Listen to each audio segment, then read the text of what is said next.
ಪೂಜ್ಯರ ಪಾದದಲ್ಲಿ ಪೊಣಮಟ್ಟು ನಮ್ಮೆಲ್ಲರಿಗೆ ಅನುಕರಣೀಯರು ಪೂಜ್ಯರು ಆದಂಥ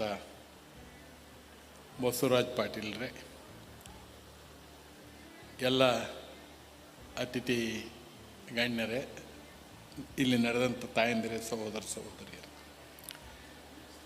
ಎಲ್ಲರ ಮಾತು ಕೇಳಿದ ಮೇಲೆ ಮತ್ತೊಬ್ಬರ ಬಗ್ಗೆ ಟೀಕೆ ಮಾಡೋದು ತಪ್ಪು ಅಂತ ನಮಗೆಲ್ಲ ಅನ್ನಿಸ್ತಾ ಇದೆ.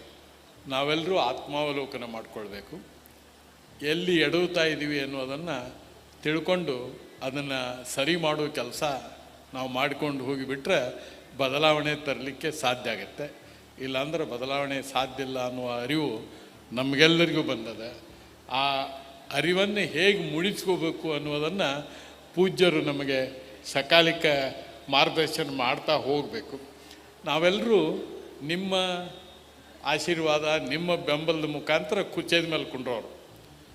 ಪೂಜ್ಯರಿಗೆ ಹಂಗಿಲ್ಲ.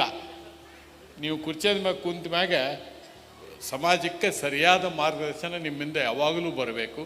ತಪ್ಪು ಮಾಡೋರಿಗೆ ಕರೆದು ವೇದಿಕೆ ಮೇಲೆ ಬೇಡ, ಒಳಗರ ಬುದ್ಧಿ ಹೇಳುವಂಥ ಒಂದು ನಿಮ್ಮ ಆ ಶಕ್ತಿಯನ್ನು, ಆ ಹಕ್ಕನ್ನು ನೀವು ಪ್ರಯೋಗ ಮಾಡಲಿಲ್ಲ ಅಂದರೆ ಸಮಾಜ ಸುಧಾರಣೆ ಭಾಳ ತೊಂದರೆಗೆ ಒಳಗಾಗ್ತದೆ, ಬದಲಾವಣೆ ಭಾಳ ತೊಂದರೆಗೆ ಬರ್ತದೆ. ಅದಕ್ಕೆ ನೀವು ಆ ಹಕ್ಕನ್ನು ಚಲಾಯಿಸಿ ಎಲ್ಲರೂ ಯಾರ್ಯಾರು ದಾರಿ ಬಿಟ್ಟಾರ ಅವ್ರನ್ನ ದಾರಿ ಮೇಲೆ ತರುವಂಥ ಕೆಲಸ ಪೂಜ್ಯರು ಮಾಡಬೇಕು. ಅದಕ್ಕೆ ಈ ಸಮಾರಂಭ ಕಾರಣೀಭೂತ ಆಯಿತು ಅಂದರೆ ಯಾಪಲ್ಪುರಿಯವರ ಪ್ರಯತ್ನ ಸಫಲ ಆಗ್ತದೆ. ಅಂಥ ಒಂದು ಕೆಲಸ ಅವರಿಂದಾಗಲಿ, ಅವರು ಹೇಳುವ ಮಾತುಗಳನ್ನು ಕೇಳಿ ನಮ್ಮ ಅಂಕು ಡಂಕುಗಳನ್ನು ತಿದ್ದುಕೊಳ್ಳುವಂಥ ಒಂದು ಸದ್ಬುದ್ಧಿ ನಮಗೆಲ್ಲರಿಗೂ ಬರಲಿ ಅಂತ ಹೇಳಾರೆ.